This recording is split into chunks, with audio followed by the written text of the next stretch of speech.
Under the desert moon, long before dawn broke over the rugged hills of the Middle East, there existed an American soldier whose legend was known only in whispers. She was a female veteran, trained in silence, precision, and the art of vanishing without a trace. The men around her carried call signs that struck fear or evoked strength, but she never declared hers. She held it close, letting her deeds define her presence. When the Special Ops Unit demanded her call sign one night during a classified mission, she leaned forward, her eyes glinting under the red glow of the tactical lights, and whispered just 2 words, "Dark Angel."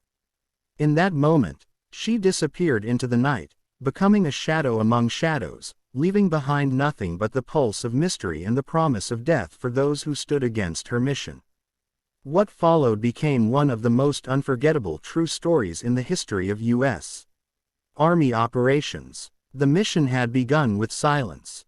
Intelligence reported that a high-value target, a financier for terror cells operating across borders, was hiding in a heavily fortified compound.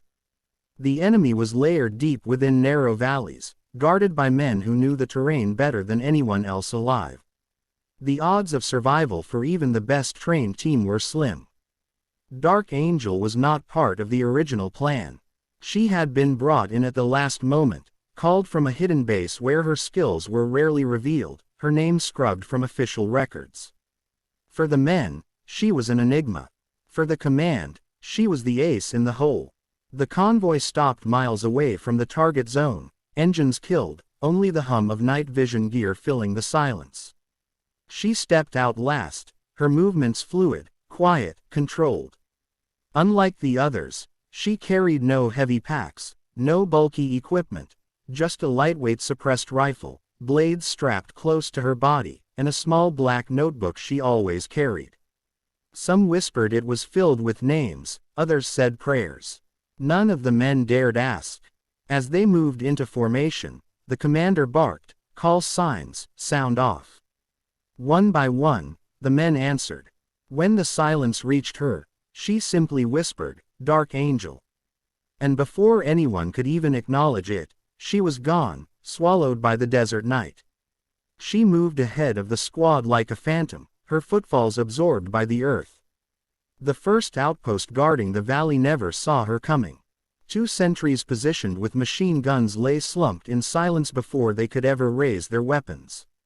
The team found the path already cleared, bodies left like shadows on the sand, throats cut with surgical precision.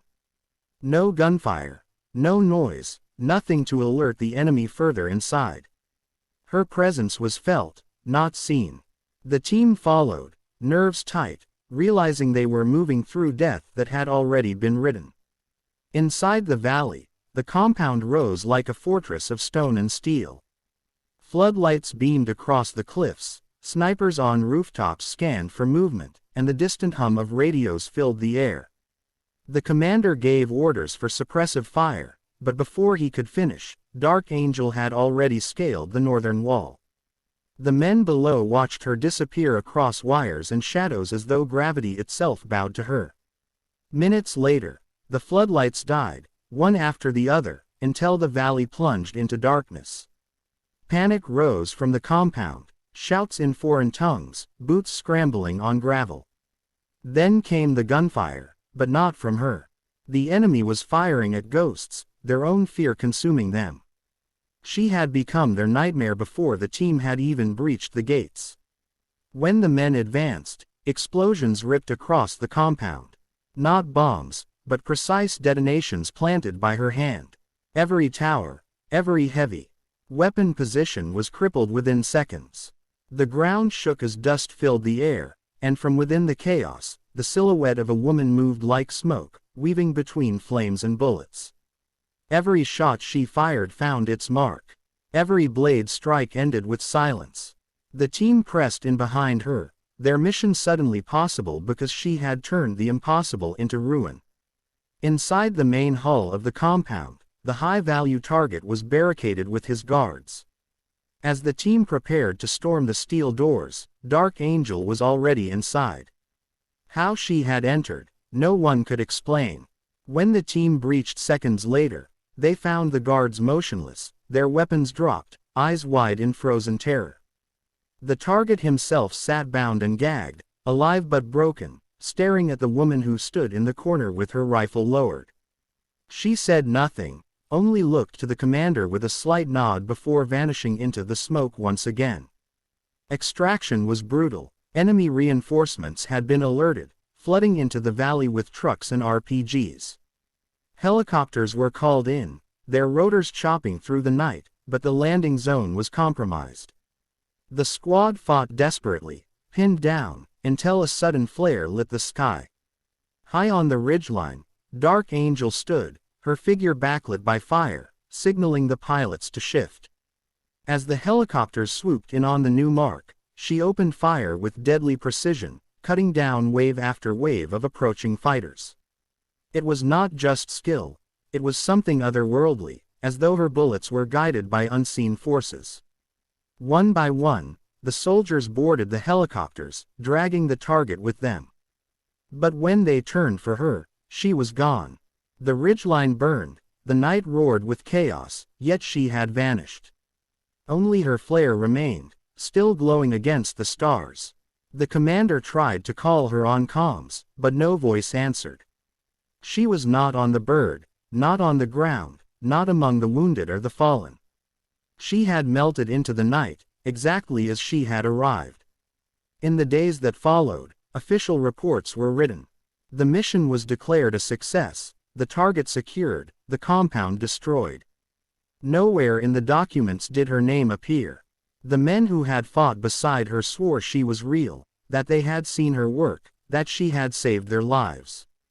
Yet higher command dismissed it, marking her as classified, and erasing her existence. Only the men who had been there knew the truth. Around campfires, in dimly lit barracks, in the silence between missions, they whispered of the Dark Angel, the soldier who walked with shadows, who struck without sound, and who disappeared without leaving a trace. Some said she was still out there, called in only when the mission was beyond impossible. Others claimed she was never flesh and blood at all, but a spirit that guarded those who dared step into the valley of death. Whatever the truth, her legend lived on in the hearts of soldiers who had seen her. And whenever new recruits asked about the call signs of those who came before them, the veterans would lean in, voices low, and say, there was one they called the Dark Angel. But don't expect to see her, she finds you only when the mission demands it. And so her story became not just a tale of war, but a reminder of sacrifice, courage, and the haunting silence of a soldier who chose to fight unseen. The U.S. Army never confirmed her, never denied her, but among the special ops, her name remains unshaken. Dark Angel, the woman who whispered her call sign and disappeared into history, leaving behind a trail of legends carved in fire, blood, and silence.